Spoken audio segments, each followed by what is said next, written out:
স্ত্রী আসলে মায়েদের সাথে থাকতে চান না। কেন? কারণ তারা অনেক ডিস্টার্ব করেন, বিরক্ত করেন, ইত্যাদি ইত্যাদি।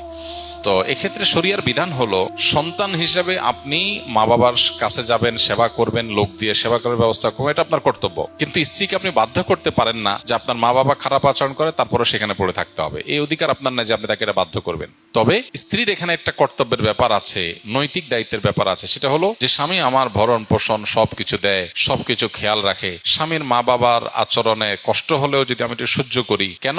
স্বামীর দিকে খেয়াল করে যে স্বামী খুশি হয় তার মা বাবার প্রতি। যতটুকু সামর্থ্য কুলা, এখানে আননেসেসারি তাকে চাপ নিতে বলছি না, যতটুকু সামর্থ্য কুলা যদি করতে পারেন সেটা হবে সবচেয়ে ভালো, সেটা করা উচিত।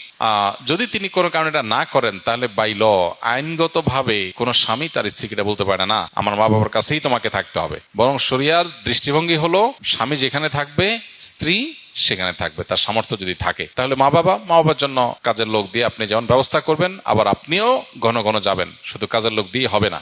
আর নাতিপুতি দেখার তাদের শখ আছে, এটা তাদের হক, অতএব তাদের দেখার ব্যবস্থা করবেন, তাদেরকে আনবেন, নিজে যাবেন। একই সাথে স্ত্রীর প্রতি কোনো অবিচার যেন না হয়, সাধ্য অনুযায়ী মা বাবার সাথে বেয়াদবি না করে সেটাও লক্ষ্য রাখবেন। আবার স্ত্রীকেও বোঝানোর চেষ্টা করবেন, মা বাবার হয়ে ওজোর খাই করার চেষ্টা করবেন। এখানে আসলে ওই যে পাটার পুতার ঘষাঘষিতে মরিচের যে অবস্থা হয়, অনেকটা সে অবস্থা হয়। আর এটুকু করা লাগে।